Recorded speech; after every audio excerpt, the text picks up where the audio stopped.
Well, in America today, we are getting closer to fully exposing the greatest con and cover-up in the history of this country. It involves our banks, the Federal Reserve, our Congress, and, of course, you and me. First, though, think of the Fed as the godfather in this con. I'm going to make him an offer he can't refuse. Now, just go outside, enjoy yourself.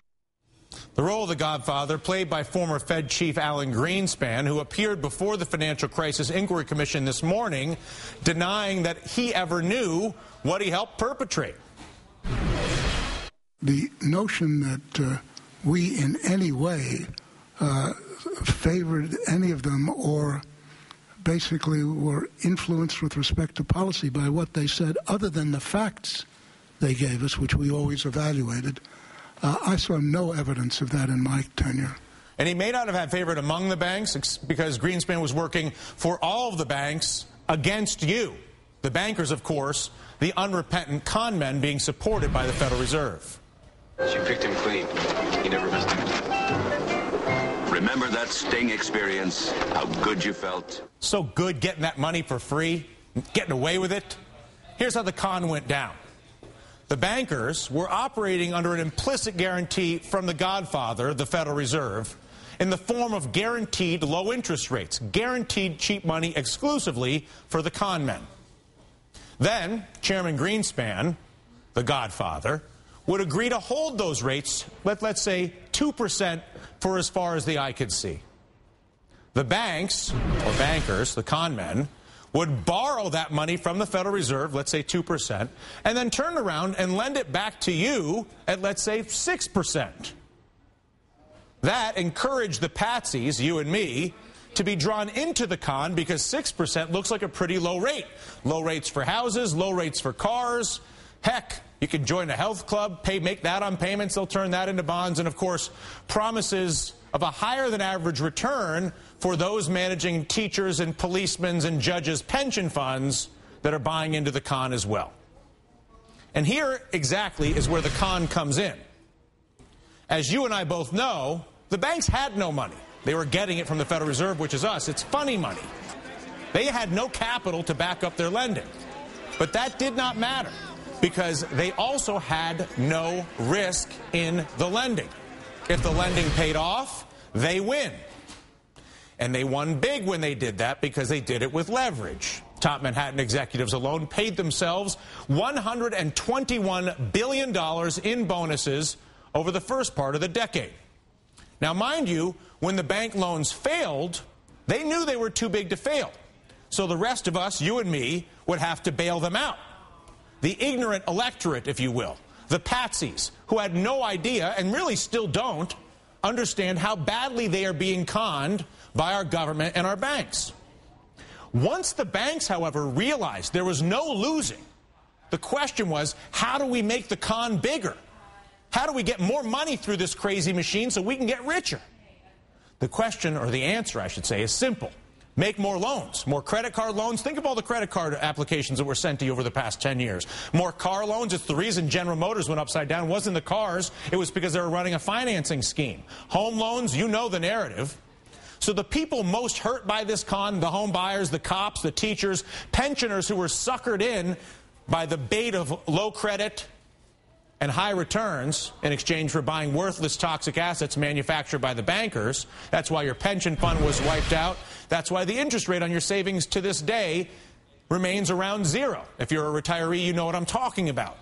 It's also why you're now drowning in a mortgage on a house that's worth far less than you owe because the bankers were happy to lend you money they did not have to drive up the price of that house because they knew the more loans the better, but no downside for them.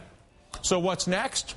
Higher taxes for us, higher interest rates for us to pay for the bailouts while our government that was theoretically elected by us refuses to recover the stolen money by the con men or fix the system that allows them to continue to perpetrate the con against you and me. The current financial reform legislation proposed by our government would give the godfather, the Federal Reserve in this case, even more power to regulate the game The con men, represented by the Wall Street bankers, of course, giving our Congress a cut of the action, $344 million so far lobbying against the bill, second only to health care. And we saw how well it worked out for special interest on health care. Home run. They got a guaranteed customer base with no reform. I'm sure the bankers will do pretty well as well. All this, of course, while assuring our lawmakers, many of whom do not even understand how the con works in the first place, that the financial crisis has been fixed, of course, with an infinite supply of your money. After all, just check out stocks over the past year. We are back over 10,000 on the Dow, thanks to that blank check from the Federal Reserve. So now, as we finally head towards Congress debating financial reform in our country, the question must be asked, does it make sense for our government to give more power to a Federal Reserve and banker con men who unrepentantly caused this crisis and make money at your expense on the pension side and on the credit side? That's the current plan. Give them more power. Joining us now, Congressman Alan Grayson, Democrat from Florida, who sponsored the audit the Fed bill with Ron Paul. Congressman, pleasure to see you again. And on the phone, Bill Fleckenstein, president of Fleckenstein Capital, and more importantly, author of Irrational Exuberance, The Greenspan Bubble. Bill does an exceptional job of explaining exactly how the godfather, Alan Greenspan, allowed the banks to perpetrate this con. In fact, Bill profited rather handsomely betting against the con, knowing that it was a bubble. I know, Congressman Grayson, that you understand more or less everything that I just said and then some.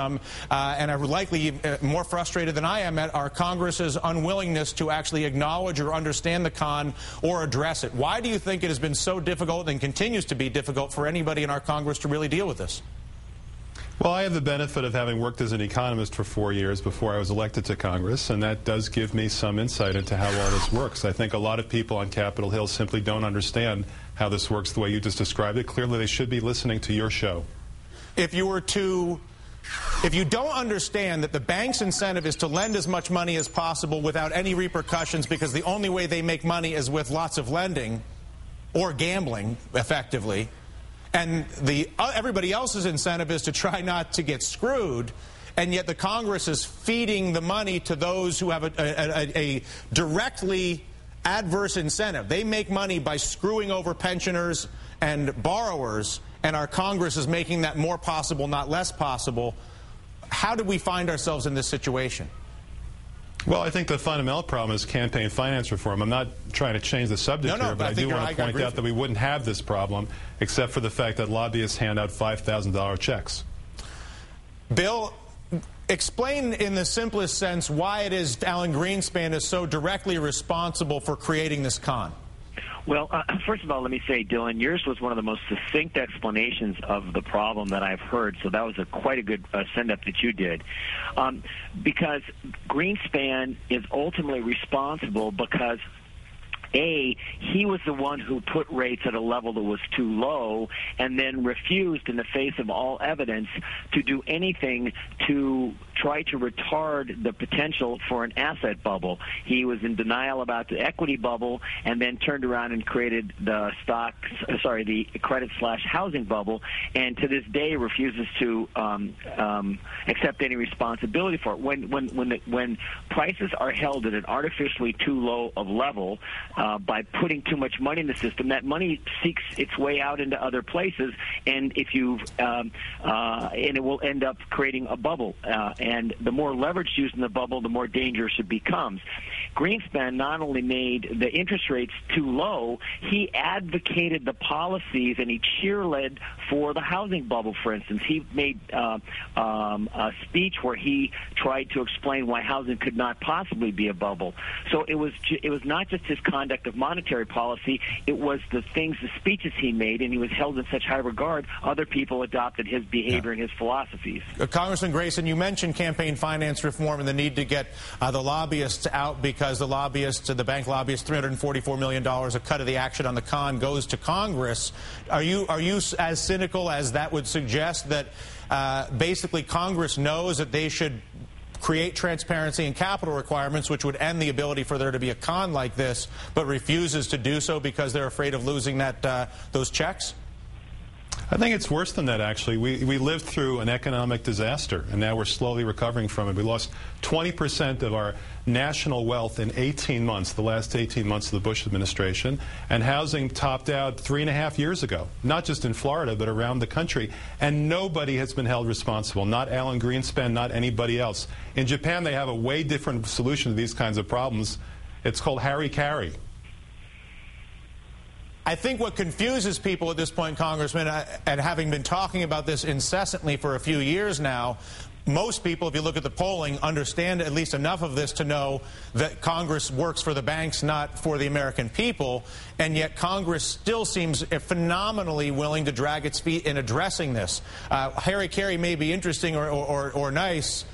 We're probably not going to see it. We live in a democracy where we're told we elect people who look out for our interests, and yet the same people are creating laws that allow this group to con the American people out of the largest transfer of wealth in the history of the world with no consequences. Are you suggesting special interests have so much control that our government literally is willing to facilitate that level of wealth transfer with no consequences? I think that's a fair statement, and I would add to what was said before that we've got the creation of the idea of too big to fail under Alan Greenspan. We've got him gunning the economy through the Y2K money supply increase that led to economic disaster within 4 months. He made mistake after mistake after mistake. And what we never hear from any of these people is, I'm sorry. We don't even hear that. And I think it's because the system is enslaved. Yes, that's right. And the Senate bill, unfortunately, does that. The Senate bill takes whatever possibility there is of somebody who's actually looking out for the consumer and puts that in, of all places, the Federal Reserve as the one responsible to do that. The Federal Reserve, which is actually run by big banks, it's governed by big banks. They choose the people who occupy the seats of power in each regional bank. And yet we're going to be giving them more power. Go ahead, Bill. Dylan, you know, if the American banking system, if the directors and higher-ups there were held personally liable for some of the problems, as they are in Brazil, for instance, and as they used to be in this country 70 years ago, then you might get a level of oversight on the banks and have them pursue policies that we would wind up finding less odoriferous. It's not that difficult. You just have to make the guys in charge personally liable for some of the problems, and some of this behavior would go away. Any chance of that, Congressman?